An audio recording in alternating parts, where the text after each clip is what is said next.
Selamat pagi, siang, dan malam untuk dosen pengampu ETB, terutama Pak Alfian. Kami dari kelompok C5. Di sini kami akan menjelaskan mengenai webinar yang telah kami ikuti tentang topik EMG yang diadakan oleh Erik Stalberg dari Uppsala, Sweden.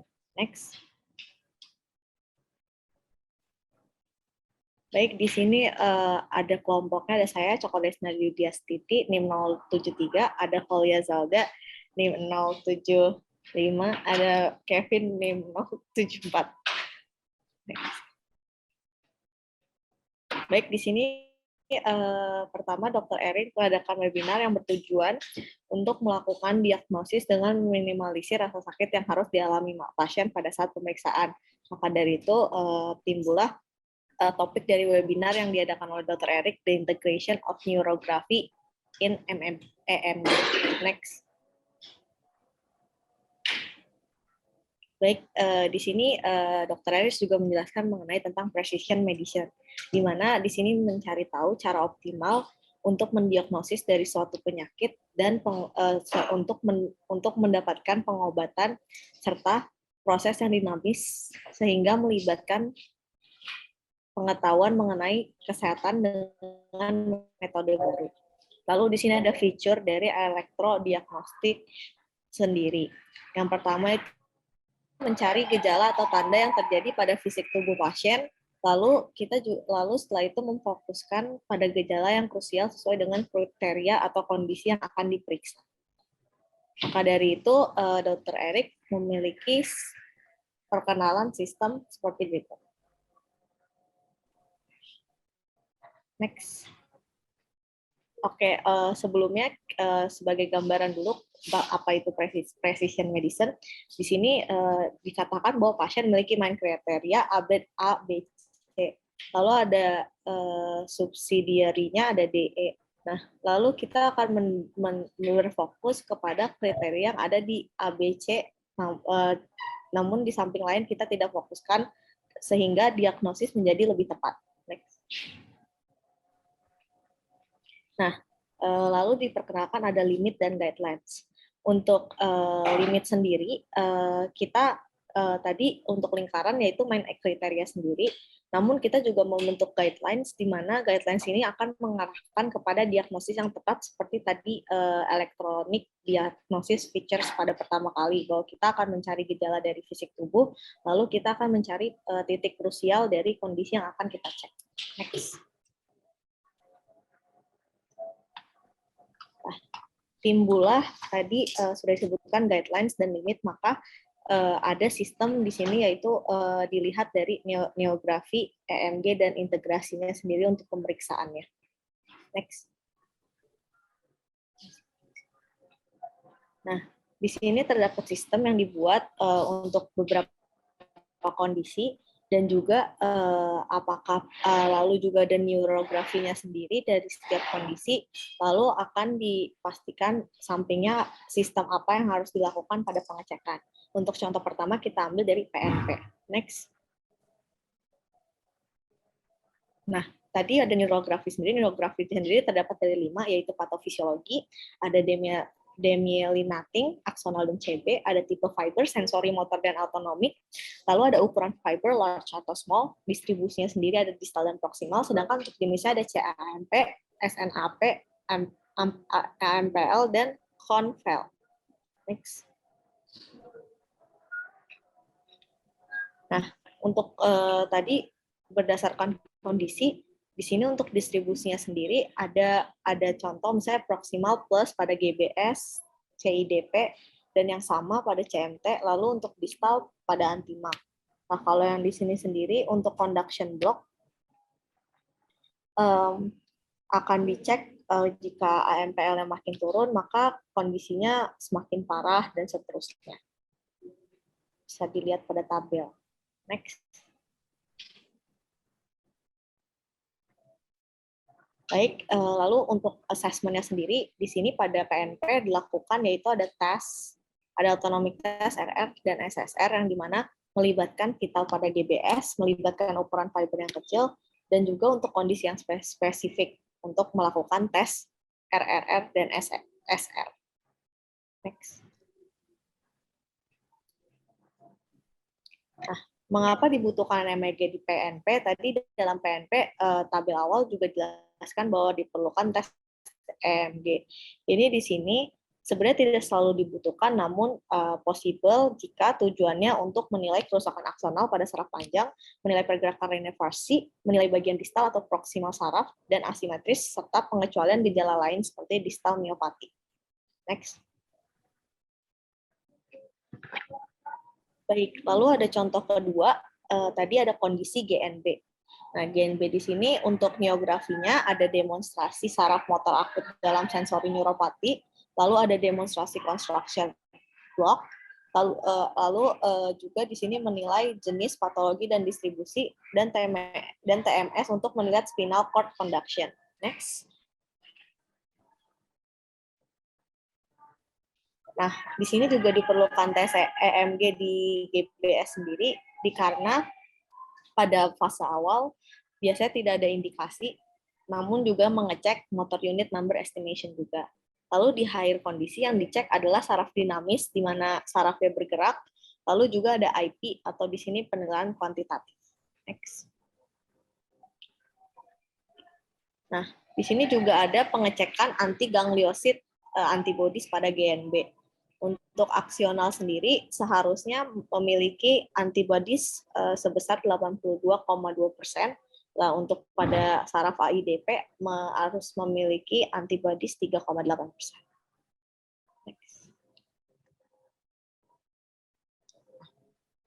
Di sini juga ada protokol atau sama halnya guidelines untuk pengecekan dari GBS sendiri. Pertama kita melakukan NCS, yaitu pengecekan juga ada tiga sensori dan 3 motor. Lalu untuk di minggu 1 ke 2 kalau normal kita lanjut ke Aman dan AMSAN atau AIDP, yaitu pengecekan selanjutnya. Lalu jika tidak normal maka dilakukan pengecekan juga. Setelah itu ditunggu dan melakukan tindakan RFC, yaitu reversible con failure.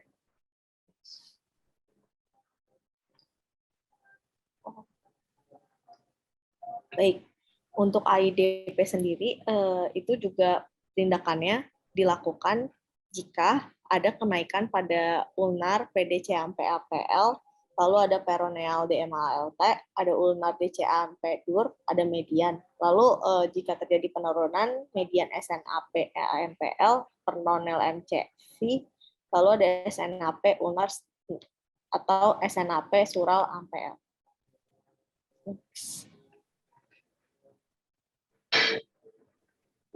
Nah, selanjutnya di sini ada neografi focal lesion, di mana kondisi terbaru lagi.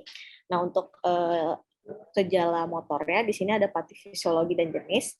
Jika memiliki low distal AMPL atau aksonal, maka pemeriksaan MEG akan melakukan lokalisasi. Lalu jika normal untuk AMPL-nya, maka dilakukan focal testing atau SSSS. Lalu untuk gejala sensori, jika ada low distal amplitudes, maka kita bisa periksa pada saraf lain menggunakan EMG. Lalu normal distal AMPL bisa mencari fokus lain menggunakan SSS. Nah, di sini kenapa EMG dibutuhkan pada focal nerve lesions? Karena untuk melokalisasi bagiannya, aksonal focal lesion ini tidak bisa dijelaskan dengan neuropati saja, dan juga di sini juga ada akar lesion sendiri. Lalu tadi ada motor unit number estimation juga dibutuhkan dihasilkan dari pengecekan EMG. Lalu juga menilai tingkat kerusakan aksonal tadi karena gejalanya dari aksonal juga. Lalu juga di sini mengikuti reinervasi, misalnya ada pergerakan saraf atau IP kuantitatif. Selanjutnya akan dijelaskan oleh teman saya. Ya, baik. Jadi di sini saya akan melanjutkan dari yang telah disampaikan oleh teman saya sebelumnya. Jadi seperti yang disampaikan tadi, pada webinar kali ini akan membahas tentang terkait penyakit-penyakit yang mungkin ditemukan dan bagaimana cara analisisnya dalam neurografinya, baik juga dalam EMG-nya. Nah, jadi dalam neurografinya ini, di bagian saya ada tentang terkait penyakit carpal tunnel syndrome, seperti yang dijelaskan oleh Dr. Eric Stallberg yang uh, memberikan materi pada webinar kali ini. Jadi untuk neurografi pada carpal tunnel syndrome ini, kita bisa mendiagnosisnya dengan cara teknik 14-7 ya. Jadi di kondisi carpal tunnel syndrome ini ada tahap demyelinasi, aksonal, dan conduction block itu dapat dibedakan dengan teknik ini. Teknik 14-7 ini merupakan suatu teknik. Jadi ketika kita menggunakan stimulasi, kita memberikan stimulasi pada pergelangan tangan. Nah, nanti dari pergelangan tangan tersebut dia direkam dari bagian digit 3, yaitu digit 3 di sini berarti jari tengah. Dan juga kita merekamnya dari telapak tangan. Nah, lalu direkam juga dari digit 3 tadi, itu yang jari tengah. Jadi nanti dibandingkan hasilnya, seberapa latensinya. Nah, dari cara ini kita bisa melokalisir latensi yang terjadi dari carpal tunnel dan melihat amplitudo distal serta perubahan aksonal dan conduction block-nya. Dalam neurografinya ini juga kita bisa melihat diferensiasi sensorik dan motorik. Apabila dia lebih condong ke arah motorik, kita harus mengambil langkah radikulopati. Untuk carpal tunnel syndrome ini terdapat beberapa tingkat keparahan yang disusun oleh luka yang merupakan orang Prancis. Untuk tingkat keparahan itu sendiri bisa dilihat di gambar yang sebelah kanan. Itu untuk yang very slag itu berarti yang paling rendah. Itu hanya terjadi relatif abnormality. Jadi abnormalitasnya itu hanya kecil. Untuk yang slag itu yang sedikit lebih parah, dia berarti hanya ada sensor abnormality. Jadi yang terkena abnormal itu hanya yang bagian sensorik. Tapi pada tingkat yang paling parah, yaitu yang di bawah yang very severe, itu merupakan ketika dilakukan neurografi tetapi tidak mendapatkan respon sama sekali. Baik, next. Untuk tes EMG-nya sendiri, di sini Dr. Eric Stallberg telah berkomunikasi dengan banyak koleganya, dan koleganya ternyata banyak yang menggunakan tes EMG untuk melihat keterlibatan aksonal. Akan tapi di sini Dr. Alex Stallberg merasa tes EMG itu bukan langkah yang wajib ya. Karena dokternya merasa kalau dengan melakukan tes EMG ini masih belum terlalu jelas membedakan mana yang bagian root, mana yang carpal tunnel syndrome. Dan dia lebih menyarankan menggunakan tes CMAP karena tes CMAP ini memiliki keunggulan, yaitu yang pertama dia sifatnya lebih kuantitatif, jadi lebih bisa dihitung seberapa besar perbedaannya, tidak terlalu menyakitkan, yaitu non-invasif, dan juga bisa dilakukan oleh teknisi biasa. Nah, baru perlu dilakukan EMG ini ketika simptomatologi dari pasiennya tersebut tidak jelas. Baik, next. Selanjutnya ada jenis penyakit kedua, yaitu ulnar nerve entrapment atau disebut juga UNE. Untuk penyakit ini merupakan penyakit yang terjadi di bagian circus ulnaris sampai area epicondylar dan sedikit ke arah distal di bawah humeral ulnar aponeurosis. Itu yang terjadi ketika ulnar nerve-nya itu mengalami entrapment, yaitu seperti terhalang gitu entrapment tersebut. Dan ulnar nerve entrapment ini tesnya akan lebih akurat kalau misalnya kita bisa melokalisir posisinya terlebih dahulu. Yaitu cara untuk melokalisirnya, kita menyuruh pasien berbaring dengan lengannya sedikit dibengkokkan seperti gambar yang terdapat di sebelah kanan. Nah, dari dibengkokkannya tersebut, kita bisa memberikan sebuah titik-titik, yaitu seperti sebuah batasan, di mana kita bisa membatasi kira-kira posisi entrapment-nya tersebut ada di daerah mana. Nah, lalu akan dilakukan tes neurografinya. Next. Tes neurografinya atau ya disebut neurologi bisa kita lihat seperti gambar yang ada 3 pada gambar tersebut. Yaitu kalau di bagian yang gambar yang normal, kita bisa melihat bahwa latensinya itu akan meningkat secara halus dalam keadaan yang normal. Jadi seperti miring tapi nggak miring-miring banget. Tapi kalau misalnya pada keadaan retroepicondylar, grafiknya terlihat ada loncatan ya, seperti dia ada miring sedikit, lalu meloncat lagi dan ada miring lagi. Nah, tetapi sudut kemiringan antara dua garis tersebut bisa terlihat ya tetap paralel antara satu dengan lainnya. Dan apabila puncaknya ini diukur, akan terlihat kalau bagian ini merupakan demyelinasi yang biasa, karena tidak adanya amplitude drop. Amplitudonya tetap segitu-segitu saja. Dan penurunan yang homogen pada grafiknya itu disebabkan karena waktunya bertambah panjang. Karena tidak ada penurunan yang tiba-tiba, maka kita bisa menyimpulkan bahwa tidak terjadi conduction block. Hal ini bisa dilihat dari hasil perekaman yang circus ulnaris. Kalau loncatannya sekitar distal 10 cm dari circus ulnaris, yaitu yang seperti di gambar yang sebelah paling kanan, yang mild cubital tunnel syndrome, berarti di diagnosisnya penyakit ini adalah cubital tunnel syndrome. Baik, next.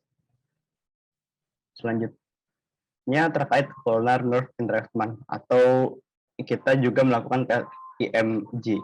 Nah, ini diperlukan apabila incingnya itu tidak terlihat jelas.